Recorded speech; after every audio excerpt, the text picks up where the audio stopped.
Welcome to Around the Weird.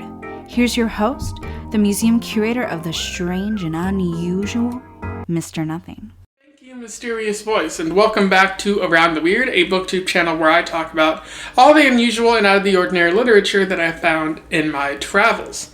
Today, I think we're upon the Booktube anniversary, 1 year of Booktube. I'll talk a little bit more about that in another video, but I did issue a Booktube reading challenge to Lucas over at the Bits of Lit. I will link to his response. That dirty dog, that dirty low-down fiend, he responded to me, and he used such insults in his response, and so he accepted my challenge, and here we are. I issued a challenge for him to read On Stranger Tides with me by Tim Powers, a book about pirates, ghost and ghost pirates. I found it to be quite interesting, and I will lay out why I found it interesting and also kind of weird a bit later. For those who don't know, Tim Powers is a fairly well-established author, having written books since the 1970s, primarily focusing on fantasy, historical fiction, those types of genres, writing about famous historical characters like Lord Byron or Blackbeard the Pirate, and incorporating some elements of magic or the supernatural in there as a means of shaking things up a bit. Powers has said in the past that he when he writes about history, he doesn't change events. Like if a character dies or if a certain thing happens, that happens in his story. But he builds around it in order to establish a secret history of a sort, which I think is very fascinating. You do see that a bit in this story, which I enjoyed. He's also written short fiction and won awards, I think, for his trouble. This specific book won an award, so that's high praise, I guess. So without further ado, let's talk about On Stranger Tides and deliver an effective retort to Lucas over at the Bits of Lit. I will do a brief summary analysis and we will move on from there. So On Stranger Tides focuses on the character of John Shandenak, otherwise known as John Shandy or just Shandy throughout the story. He's traveling the Caribbean at this time in an effort to go to Jamaica to confront his nefarious Uncle Sebastian, as Sebastian has taken his father's wealth and left his father destitute, and so he wants to hold Sebastian accountable, possibly to see him hanged or something like that, and so he's hoping to get his inheritance or something like that. From there, he's traveling with the Herwoods, specifically Elizabeth Herwood, who is kind of hitting on Shandy, but he holds women off from at a distance because he's a giant nerd. And also Benjamin Herwood, who is a bit mysterious, and their friend, their doctor, Leo Friend, who is a terrible human being and deserves everything that's coming to him throughout the entire story. And so they're sailing through the Caribbean when a boat full of pirates attack, and as it turns out, Benjamin Herwood and Leo Friend betray the entire crew, and despite Shandy's best efforts to kill Herwood, it appears that bullets don't have an effect on him. Shandy attempts to fight the pirate captain, Philip Davies, but unfortunately, it appears that a mortal wound that he gives him doesn't really have an effect, possibly because of a voodoo totem that he's carrying. And so Davies gives him a choice. Either he and Elizabeth can join the pirate crew, or he's going to straight up kill Shandy. And Shandy unwillingly accepts. He becomes the pirate crew's cook. He learns a bit more about Vodun magic, voodoo, and how the pirates are using it to gain an advantage over others, and also using it as a means of prolonging their own mortal lives. Shandy makes an attempt a bit later to escape, but Philip Davies notes that, I know you're going to try to head to Jamaica. If you try that, I will kill you on the spot. And so he reluctantly joins the crew in their endeavor to Florida for mysterious reasons. Shandy's shenanigans, as it were, help him prevent Davies from being killed by British sailors on a man-of-war ship. It's a funny chapter, and I strongly suggest you read it for that chapter because it's pretty interesting. But at this, they then Shandy and the crew then head to Florida, where they encounter Blackbeard, the pirate, who informs Shandy that they are searching for the Fountain of Youth to gain its magic. They encounter a bunch of mystical obstacles along the way, including shadow images from Shandy's past that force him to confront what happened to his father in the past, which is pretty sad. And then they manage to get whatever they were looking for at the Fountain of Youth, and they head back to the boat. And when they get to the boat, Leo Friend absconds with Elizabeth, and the pirate crew and everybody give chase. Leo manages to dredge up an old Spanish galleon ship that had previously sank, along with its ghost crew, thanks to the magic that he now has. But Benjamin Herwood manages to fight and kill Leo Friend, but at the same time he absconds with Elizabeth, showing that Elizabeth is some item to be passed around for the power that she can contain, or something like that. And at that point, Shandy can't seem to find Beth or Benjamin anymore, so he kind of sinks into a life of despair, especially because he couldn't get the money that he needed from Sebastian, because Uncle Sebastian appears to have died, unfortunately. And so Shandy just sinks into despair. He drinks. He's lifted out of it by a governor who identifies himself as Juan Ponce de Leon, who teaches him a little bit more about Vodun magic and how to overcome Benjamin's powerful abilities.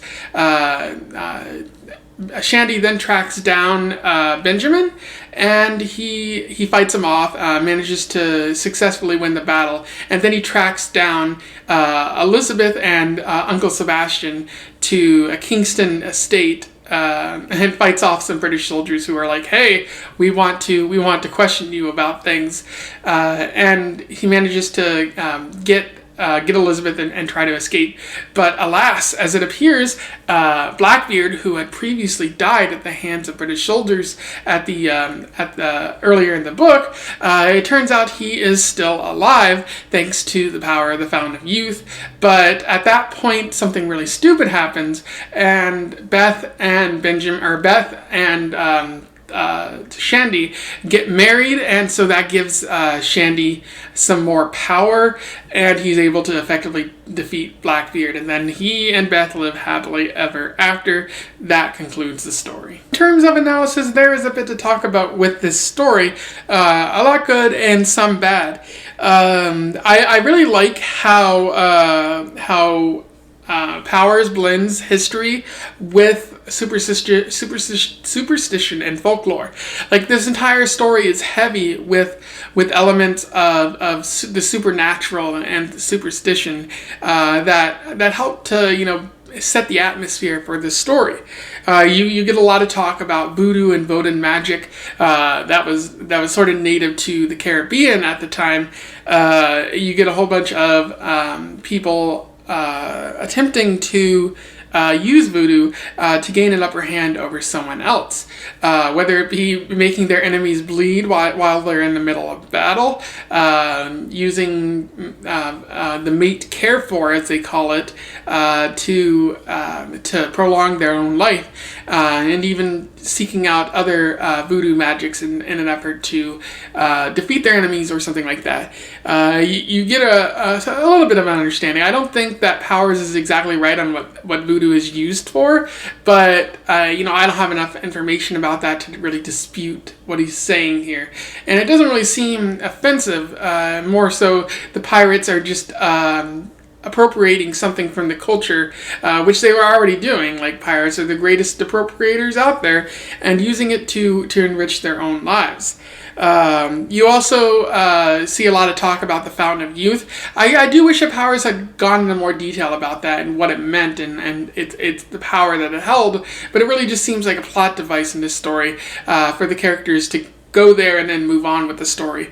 But I do like how they talk about the Fountain of Youth and how all these characters are essentially, fighting and betraying one another in an effort to gain whatever power it has, and how there's a big old mystical obstacle preventing the Fountain of Youth or people from getting to the Fountain of Youth. Like if they head right towards it, it keeps getting further and further away, and you have to take an unusual route to get there. And also there's a bunch of ghosts blocking the Fountain of Youth, and you have to use a certain flower or plant in order to block the ghost from getting to you. Otherwise, you'll become like inhabited by the ghost. That's not really clear, but it's quite ridiculous. And I like how Powers is building up all of this to really establish an atmosphere of the supernatural mixed with this historical setting.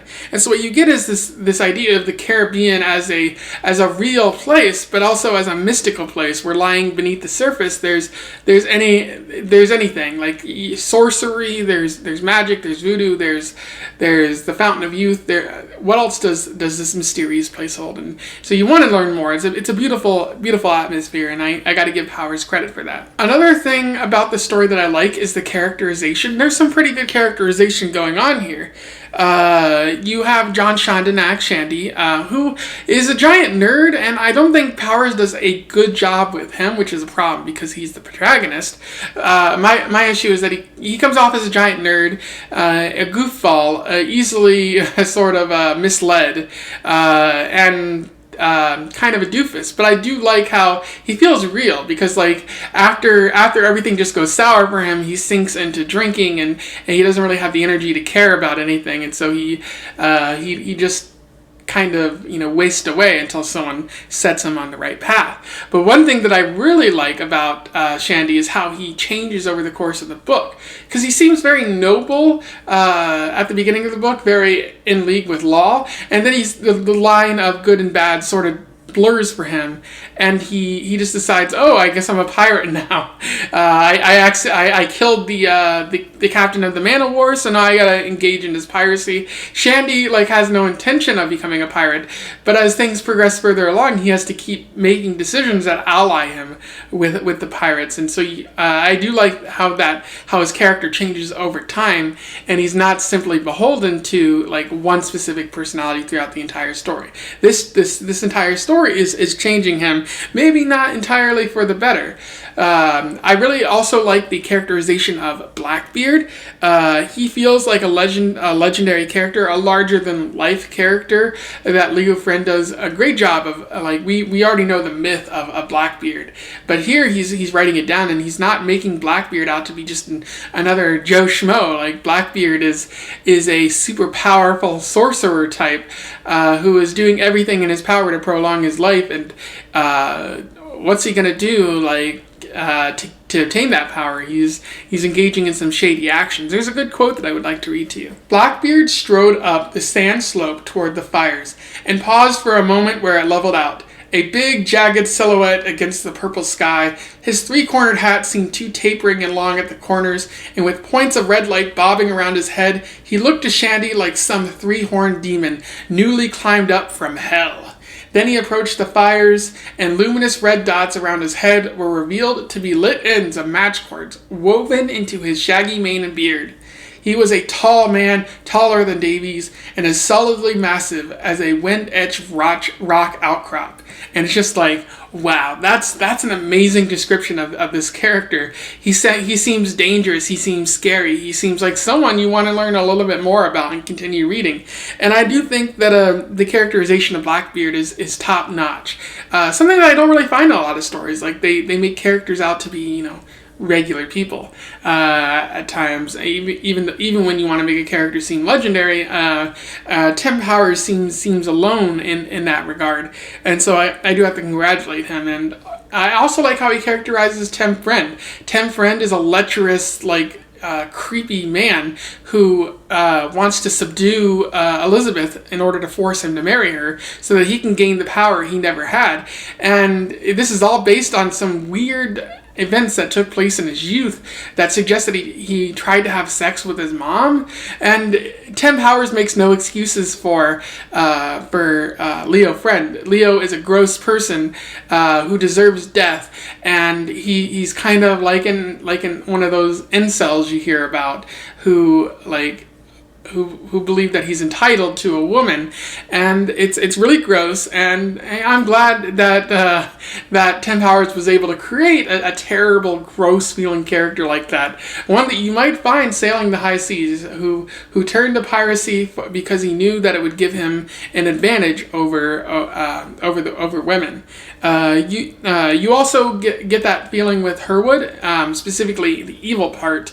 Herwood is made to seem like a god, because he, even though like Leo is powerful, like Benjamin Herwood is somehow even more powerful. And when Shandy attempts to challenge Benjamin, he just tosses him over the side of the boat because Shandy doesn't know a damn thing about magic. So I really like that element too about Herwood. You get a lot of great characterization in this story, and so I think that's one thing that sets this story above others like it. I do think the writing here is a bit unusual, particularly with the passage I just described about Blackbeard. He has an interesting way of phrasing things, but it is still compelling, and it makes me want to read more when it gets good. But at the same time, there's a lot of bad about the story, specifically the questionable plot choices that Tim Powers makes here. Specifically, he talks about male and female magic, which doesn't make sense to me. It might be culturally like a part of Caribbean cultures or voodoo magic, but I don't know enough about it, and it just sounds really sexist in this story. There's also the fact that Beth is made to be an object and nothing more. She's not allowed to express any of the power she has, and it really just seems like one man after another is capturing her for the power that they can get from Beth. Beth doesn't really seem to serve a point in this story. She doesn't feel like a real character, unfortunately. So that's one of the areas where the characterization is lacking. But the end of the story is very ridiculous because it focuses on male and female magic, and it doesn't really make sense to me. Another bad thing is the slow second half. It really starts when Blackbeard is killed by British soldiers in a very compelling chapter, but the story indicates that he's going to come back to life, but maybe he won't be a factor in the story. And again, we don't see him again until the end of the story, but the story kind of slows down, and then it speeds up, and then slows down and speeds up, and the pacing feels pretty kind of. The pacing is kind of bad in the second half, with me excited about some things, but then the story just slowing down, and it feels like it has a hard time getting going in the second half. So Powers makes a lot of unusual choices in the second half of the story, throughout the entire story, that stand in the way of this being an exceptional book, in my opinion. Like, it's really good, and if Powers had made a few different choices here and there, it would be even better. We'd be talking about this story as a classic, but unfortunately, I don't think it holds up so well. So a few issues in that regard. And so those are my thoughts on Stranger Tides by Tim Powers. I would say it's a pretty good story. I liked it, even though the ending kind of suffered, and it was there are a lot of problems, in my opinion, with the ending. I would say I recommend it if you're interested in historical fantasy. You might get something out of it, and the ending might not bother you as much as it bothered me, or based upon my conversation, as much as it bothered Lucas over at the Bits of Lit. So I would say I do recommend it, but maybe there's probably better pirate stories out there, like Treasure Island or something like that might suit your fancy if you're looking for historical fantasy or something like that. So those are my thoughts on that. If you want to say something, comment on my review, or if you read the story in the past, absolutely do so below. I would love to have a discussion about this sort of thing, and an argument, and let's lock sabers and fight Otherwise, don't forget to like, share, and subscribe so that other people can be suckered into this channel and I can steal their treasure. And until then, I wish you the best of luck in your weird and piratey travels. Farewell.